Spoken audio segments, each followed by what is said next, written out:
প্রিয় সনদ প্রত্যাশী ভাই ও বোনেরা, আশা করি সবাই ভালো আছেন। আমি আজ আপনাদের সামনে খুবই গুরুত্বপূর্ণ একটি টপিকস নিয়ে আলোচনা করব। আজ আমি আলোচনা করব দণ্ডবিধি 378 এবং থেকে 382 ধারা সম্পর্কে। দণ্ডবিধি 1860-এর 378 থেকে 382 ধারায় চুরি সম্পর্কিত আলোচনা করা হয়েছে। ধারা 378-এ চুরির সংজ্ঞা প্রদান করা হয়েছে। চুরির সংজ্ঞায় বলা হয়েছে, কোনো ব্যক্তির দখল থেকে সম্মতি ব্যতীত কোনো অস্থাবর সম্পত্তি অসাধুভাবে গ্রহণ করলে বা অসাধুভাবে গ্রহণ করার উদ্দেশ্যে স্থানান্তর তাহা চুরি বলে গণ্য হবে। অর্থাৎ কোনো ব্যক্তি যদি কারো দখলের কোনো সম্পত্তি বা অস্থাবর কোনো সম্পত্তি অসাধুভাবে স্থানান্তরের উদ্দেশ্যে গ্রহণ করে, তখন সেটাকে চুরি বলা হয়। ধারা 379-তে গড়ের বাহিরে যদি চুরি হয় তার শাস্তি সম্পর্কে বলা হয়েছে। অর্থাৎ গড়ের বাহিরের চুরি সম্পর্কে বলা হয়েছে 379 ধারায় ঘরের বাহিরে যদি কেউ চুরি করে তার জন্য শাস্তি হচ্ছে অনধিক 3 বৎসর কারাদণ্ড অথবা অর্থদণ্ড, অথবা তাকে উভয় দণ্ডে দণ্ডিত করা হবে।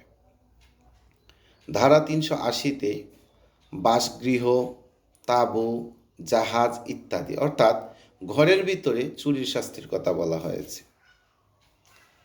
380 ধারায় বলা হয়েছে, যদি কেউ ঘরের ভিতরে চুরি করে তাহলে তাকে অনধিক 7 বৎসর কারাদণ্ড তদুপরি অর্থদণ্ড প্রদান করা হবে। ধারা 381-তে কেরানি, চাকর কর্তৃক চুরির শাস্তির উল্লেখ রয়েছে। কোনো অফিসের কেরানি অথবা ঘরের চাকর বা ঘরের কাজ করে এমন ব্যক্তি যদি চুরি করে তার শাস্তির কথা বলা হয়েছে। শাস্তিতে বলা হয়েছে অনধিক 7 বৎসর কারাদণ্ড তদুপরি অর্থদণ্ড প্রদান করা হবে।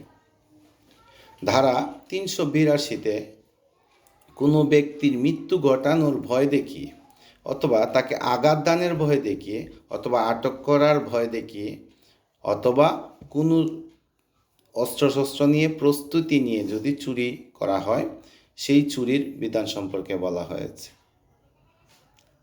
সেই চুরির বিধান সম্পর্কে বলতে গিয়ে বলা হয়েছে যে, যদি কোনো ব্যক্তিকে আঘাত করার ভয় দেখিয়ে, মৃত্যুর ভয় দেখিয়ে অথবা আটক করার ভয় দেখিয়ে অথবা প্রস্তুতি নিয়ে চুরি করতে আসে, তাহলে তার জন্য শাস্তি হচ্ছে অনধিক 10 বৎসর কারাদণ্ড, তার সাথে তাকে শ্রমও দিতে হবে।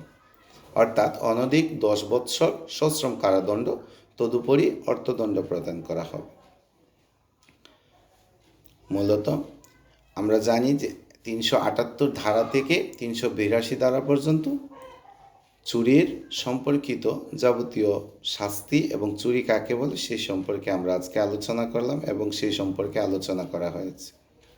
আবারও এক নজরে আমি বলে দিই, 378 ধারায় চুরির সংজ্ঞা প্রদান করা হয়েছে। 379 ধারায় ঘরের বাহিরে চুরি করলে তার শাস্তি বিধান রয়েছে। 380 ধারায় ঘরের ভিতরে অথবা তাঁবু অথবা জাহাজ যে কোনো কিছুর ভিতরে যদি চুরি হয় তার শাস্তি সম্পর্কে আলোচনা করা হয়েছে। 381 ধারায় চাকর, চাকরানি, কেরানি ইত্যাদি কর্তৃক শাস্তির বিধান উল্লেখ রয়েছে। আর 382 ধারায় কাউকে হুমকি দিয়ে তার কাছ থেকে যদি কোনো কিছু চুরি করা হয় তাহলে তার শাস্তির কথা উল্লেখ করা হয়েছে। আমাদের আজকের আলোচনা এ পর্যন্তই। আগামী আলোচনার জন্য অপেক্ষা করুন আর আমাদের সাথেই থাকুন। ধন্যবাদ সবাইকে।